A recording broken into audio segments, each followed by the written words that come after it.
If you're 60 years old, you've ever Googled, or maybe today entered into ChatGPT or Claude AI, how much should I have saved for retirement?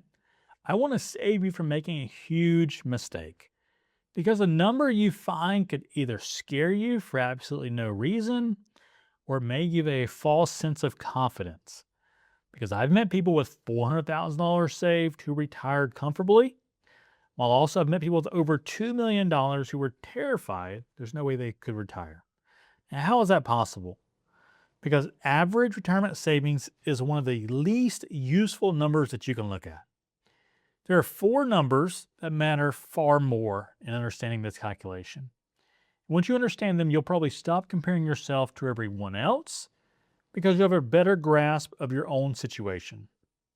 So by the end of this video, I want you to be able to calculate whether you're actually on track for retirement using a much more personalized framework than any online average.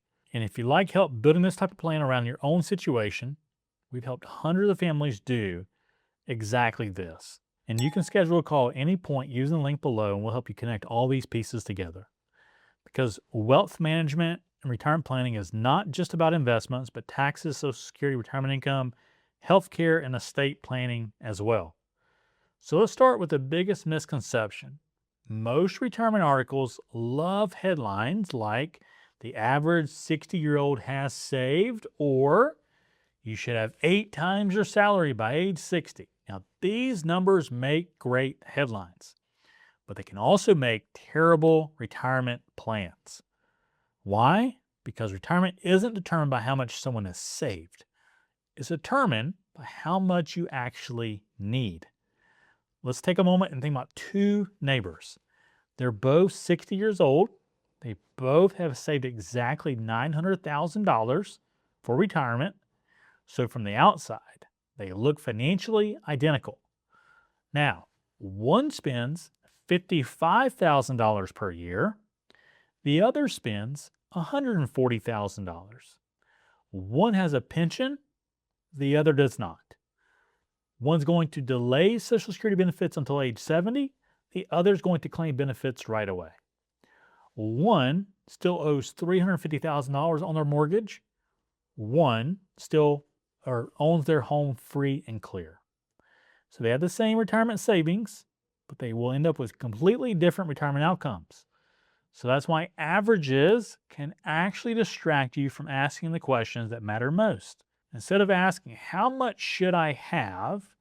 Let's start asking questions like, what does my retirement actually require? So that's where these four numbers come into place. So let's start with number one.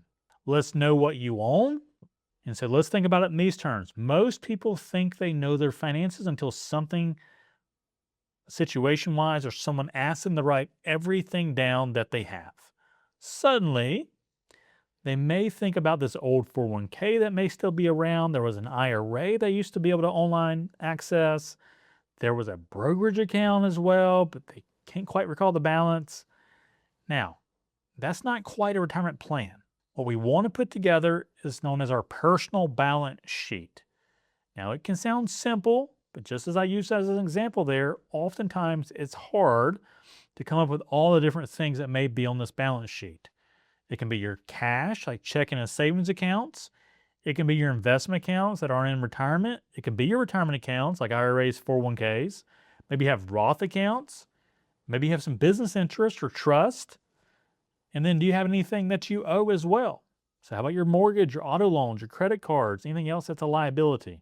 This can sound extremely basic, but it's amazing how often people forget various accounts. Or when they do this sort of project here, they also realize they've duplicated other types of investments. They're thinking of an old retirement plan that moved somewhere else, and they were counting it twice in the new plan, but also still as a part of the old plan. So you can think about old employer retirement plans, assets that you maybe overlook. But more importantly, this process, this exercise gives you a starting point. Because until you know and you understand what you own and what you owe, you cannot build a great retirement strategy around it. And here's also another interesting part. Your total net worth isn't actually the number that determines retirement. It's helpful, obviously, but the next number is actually a little bit more important. So, number two, let's understand your retirement income. Now, here's a question that is rarely asked. What will actually show up in my checking account every month after I stop working? But this is extremely important. So, for this category, let's start looking at things that can be deemed are consistent, reliable, or even guaranteed income sources in retirement. So, right away, most folks are thinking about Social Security. That's a key benefit. Some folks may still have pensions. Maybe you're a rental investor and you have some houses that pay consistent income that are being rented.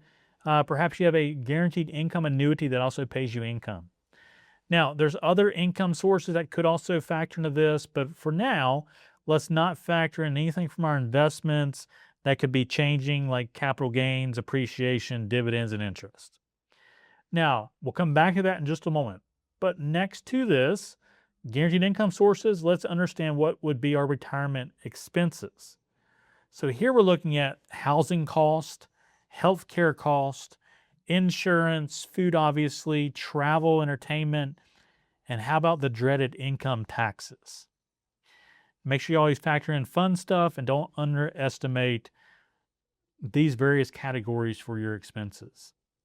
Now, many retirees actually spend more in the early years because they're finally doing everything they've postponed while they were too busy working. And this is important, and this really matters. So let's say your retirement expenses, as by way of example, let's say your retirement expenses are $90,000 per year. Now, let's say your Social Security and your pension, those two guarantee sources provide $60,000 per year. So you've uncovered something that's really valuable in planning. Now, it's an opportunity to understand the difference that I'll call the income gap. So 90 going out, 60 coming in, the income gap is $30,000 per year. And that gap or that difference drives almost every major retirement decision that you'll make going forward. And so we'll talk about that next because this single number changes everything. Now, before we do, if you're enjoying this type of planning focused content, please just consider subscribing. My goal isn't to give you another retirement headline. It's to help you understand how all these moving pieces fit together so you can retire with confidence instead of uncertainty. So let's move to the number that most people have rarely calculated. So I alluded to it earlier, but number 3, let's understand the calculation for this income gap. And this may be the most important number in the overall retirement plan. The income gap is incredibly simple. As we did earlier, we take our annual retirement expenses, subtract your guaranteed retirement income, and what's left, that's the amount your portfolio needs to provide for you to pull out every single year and likely increasing, by things such as inflation. So let's look at what just happened here. We stopped focusing just on net worth and account balances. We started focusing on income. And that's exactly how retirement works. You don't spend investment balances exactly per se. You need to understand how the income is needed and what you spend from that. So as an example, let's go to another example here. Suppose our retirement spending is $100,000 per year. We have Social Security providing us $45,000. We have a pension providing another $15,000. So between Social Security and a pension, we have $60,000 of guaranteed income from the 100. In this example, our portfolio needs to allow us to withdraw $40,000 annually. And this is our income gap. So suddenly, by knowing this one figure, it really creates a lot more clarity for our overall income and retirement plan picture. Because now you know exactly what your investments are being asked to accomplish for retirement. All right, but there's still one key calculation that we're missing. And it's the one that answers the question that everyone could be asking. Can I actually retire? Number 4, let's calculate your withdrawal rate. All right, a simple calculation here, but let's take your annual income gap and let's divide it by your liquid assets. Let's not include your home, not include your house, your car, or your vacation property, just the assets that we can reliably draw from for retirement income. So what would that be? Cash, brokerage accounts, IRAs, 401ks, Roth accounts. And so let's go ahead and move forward with our example. Let's suppose we have that $40,000 income gap. We have $1,000,000 of liquid assets. 40,000 divided by that 1 million is a 4% distribution rate or withdrawal rate. Now we have something meaningful here that we can understand. So instead of comparing yourself to the average American with a general statement, you now have a personalized withdrawal rate. So generally speaking, if you're planning for a retirement that could last 25, 30 or more years, many retirement studies suggest beginning somewhere around a 4 to 5% withdrawal rate.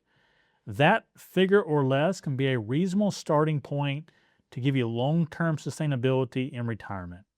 This is dependent upon your circumstances, your investment strategy, and just as well having some flexibility. Now, of course, everyone's situation is going to be different, and that's why planning truly matters at an individualized level. But here's something else more important. If your withdrawal rate is higher than you'd like, then there are some options. Now, most people think that retirement is simply going to be a yes or a no. It's simply not. There are levers that you can pull. Maybe you'll work a year or two longer. Maybe you're able to work the same amount of time but save some more in between. And maybe you could reduce some of the future spending slightly. Maybe there's some other ideas around optimizing Social Security, or if there's a way to improve your tax efficiency, you can lower your lifetime income tax bill. Maybe you just adjust how withdrawals are taken from different accounts that help support that lower tax bill over time. So these planning decisions often matter a lot more than trying to chase another 1% of investment return in the markets. And that's why retirement planning is so much more than just investment management. It's about coordinating everything together. And here's what we found after helping families prepare for retirement is that most people feel the most confident, often not when they have the biggest portfolios, but it's when they understand these figures and these numbers and how they affect their own retirement plan. So they understand their retirement income, the strategy, their net worth, their assets, and their income gap. They then understand how to calculate this withdrawal rate from their investments.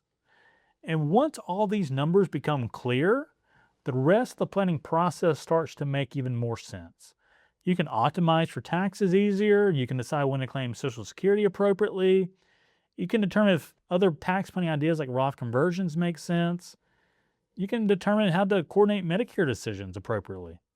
Maybe it's in reducing unnecessary risk in the investment portfolio or creating a sustainable retirement income strategy.